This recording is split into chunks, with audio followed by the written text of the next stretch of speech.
Welcome to Fashion Your Seatbelt, your first-class seat to one-on-one conversations with the fashion industry's top voices. I'm Jessica Michaud, and I created this podcast to share the joy I have in getting to know all the amazing people who bring this creative, inventive, and extraordinary business to life.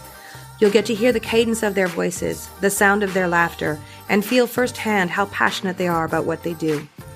But before we get this show on the road, I want to say a quick thank you to GPS Radar for making this episode possible. GPS Radar is the members-only website where leading fashion brands and media connect. Also, I just want to remind you to leave a review. Stars are really trending right now, and it helps other very stylish listeners like yourself find the show. Now buckle up, and let's get started.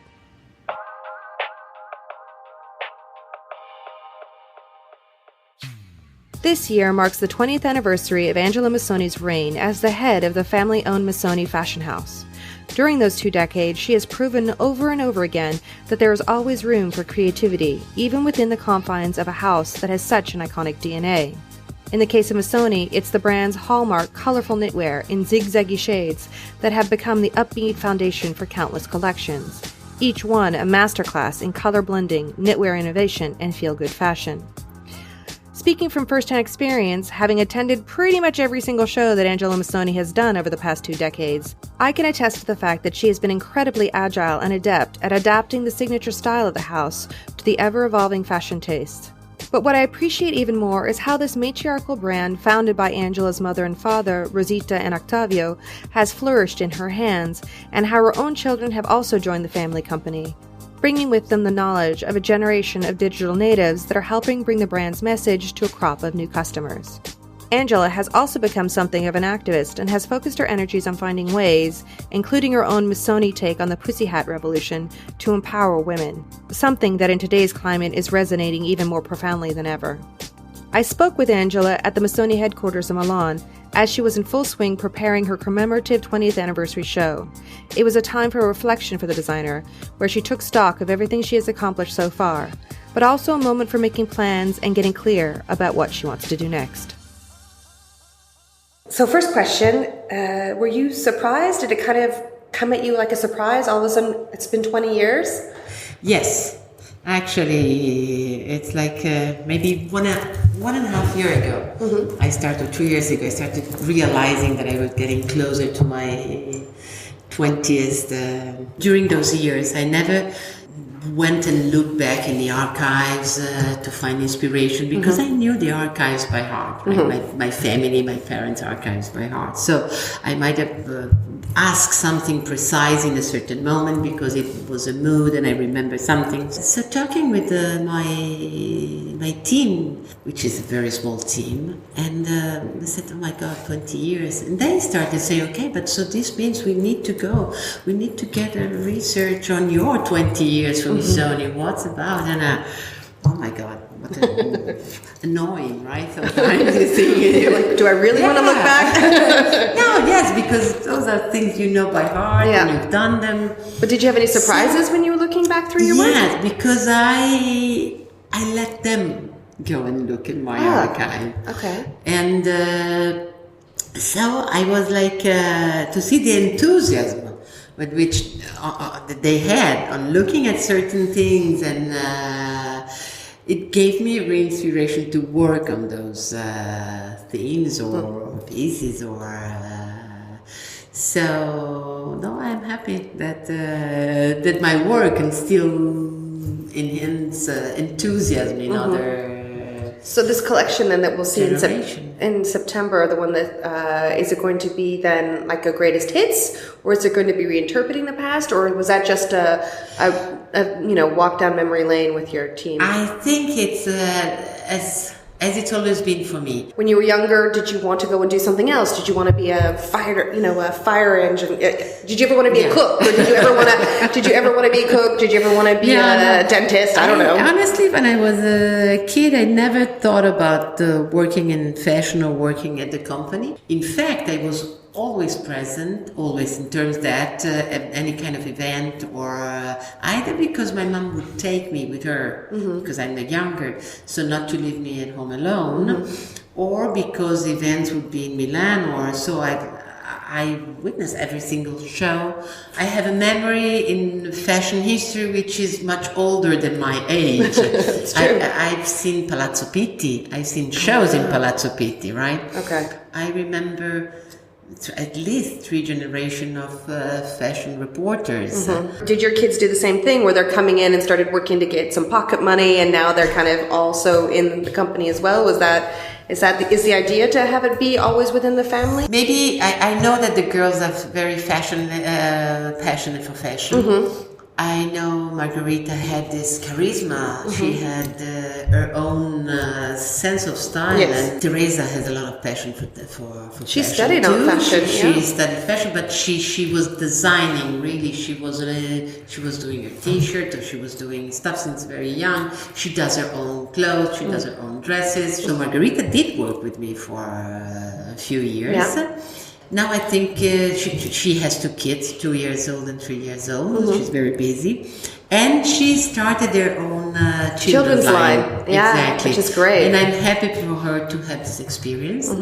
Well, I mean, that's one of the things that I always think about when I'm off working, that I'm showing my daughters that I'm, a working mother, that I think it's important that they see that I'm fulfilled as a person, as an individual. And I think that's an important example.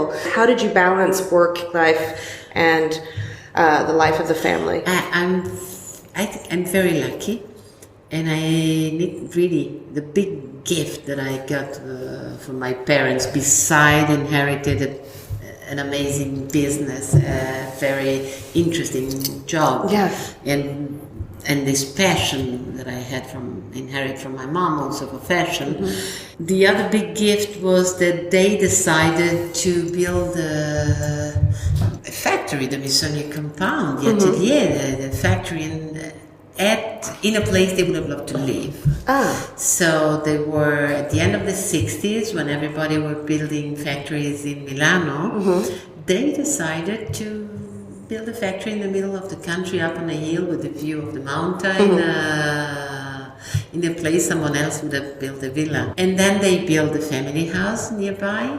And the same happened for my children. And Margherita, remember, she's saying, yes, I am going to come back. I want my children to grow the way I grew, which means this is a good dimension. And I have to thank my parents for that, because they show us that you can have a life very grounded and natural, in season, and with your garden, and you can go back home, even if late, but you do. It might stop by see the grandma, stop by for lunch, or not only dinner, we do lunch together sometimes, right? So family, It was easy, and it's also easier maybe in the country. It was easy for me to have help. Being a mother, it's of course it's a natural thing. You are a mother, and you will be a mother all your life. Can you talk to me a little bit about? Well, we've talked a little bit about already how wonderful it is to work in a family business. What are the greatest things about that, and maybe the most challenging aspects of that? So it goes together. I don't know another reality, and in fact, but I'm sure that maybe in certain, even though we are a family, so my brother and I were the 2nd generation. And I always ask myself, how is it possible that 3 human beings born from the same parents, close in age, because we had 2-year difference one from the other, and how could it be possible that we are so different? Right? Then I had my children, and I understand it is. That's what it is. That's true. Absolutely. I was really touched maybe not surprised. I was really touched when I saw all of the knitted pink caps at the fall-winter collection. That was quite a statement for you and for the company. What made you decide to make that pledge? I'm a very, even though I resonate, I know that I think, I'm a thinker, right? And, but I also very instinctive on what I think it's right and I have to do, especially when it comes to human rights. And when it happened on the 21st of January, that you could see the women marches in the States, but also all over the world. And I was so touched, and I was so impressed, and I wanted to be part of it. And I saw so many friends, so many people that I knew, so many people I admired that were in it. And I said, I want to be part of it. What can I do? How can I do it? And then I realized the story of the pink pussycat. And I was so impressed by how, I think it's the strongest symbol that came out in such a short time with the communication of today that became so strong and so powerful.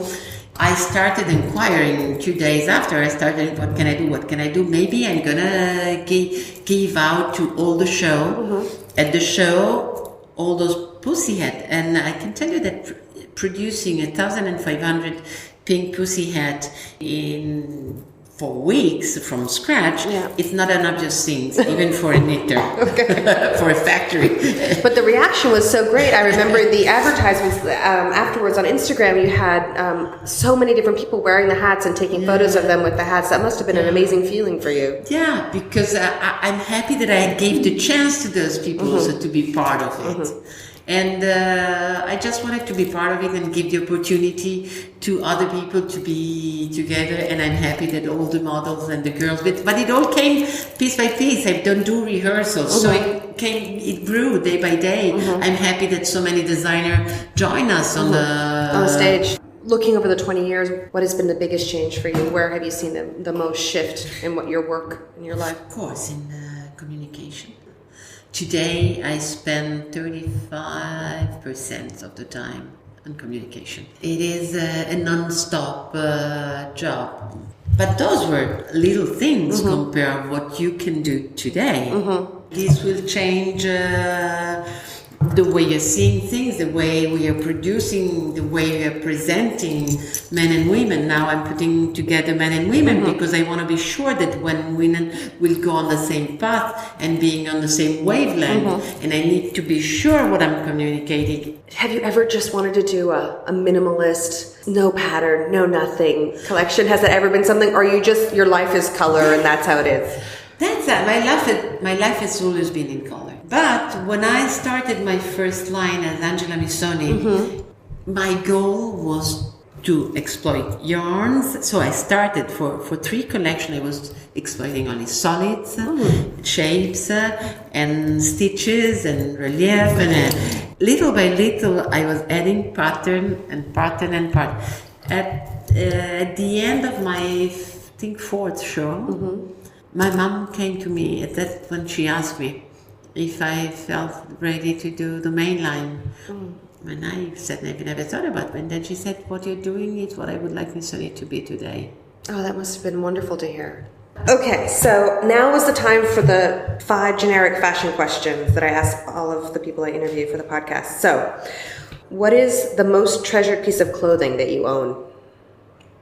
My children clothes from when they were little. Oh, me too. What is the one item of clothing that every woman should invest in, spend real good money on? Oh, something you're sure that you can give to the next generation, right? Okay. Like a Missoni... Anything. Anything. So, who's your favorite designer, living or dead? I'm an 80s girl, and of course as much, and I was so much an admirer of Jean-Paul Gaultier, and then of course the Japanese, and then the Belgian. I was always very much inspired by the very creative and the craziness, and so John Galliano, it was a hero. And I might forget some, but... Yeah, no, I get where you're coming from. What is the one fashion trend that you will never follow? I'm always been a person looking for something unique to wear, which means that, and this you can see it always in myself in terms of jewel, you will never see me with the jewel that you can recognize. I always invented my jewels, and so it's very hard for me to say because I will invent myself. So you never follow any trends? Basically, I'm never follow any trends. Okay, I will never follow shorts trend, yes. But that goes back to the question, to a story like when my daughter Margarita, she might have been 9 years old, and she was looking at me always when I was getting dressed to go out. Mm-hmm. And one day she was there looking at me with super admiration eyes and said, "Mom, you know, everything you wear suits you so well." And I said, "No, darling, only what's in my wardrobe," which is very Exactly. Smart woman. Yes. Okay, last question. What do you love most about fashion? I'm a very curious person. And I love to see new things. I love to see new way of thinking, new way of seeing things. I love to be surprised. Me too. Angela, thank you so much for taking the time. I really thank you. Very, very honored.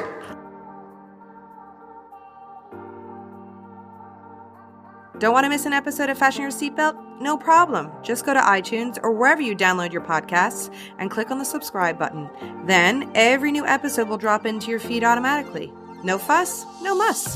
Fashion Your Seatbelt is made possible thanks to the wonderful people at Launchmetrics, the software company that is powering the fashion industry, and GPS Radar, the members-only website where leading fashion brands and media connect in style. I am a member of GPS Radar, and I can tell you, as a journalist, it has made my work life run much more smoothly. Believe me, I know. I'm Jessica Michaud.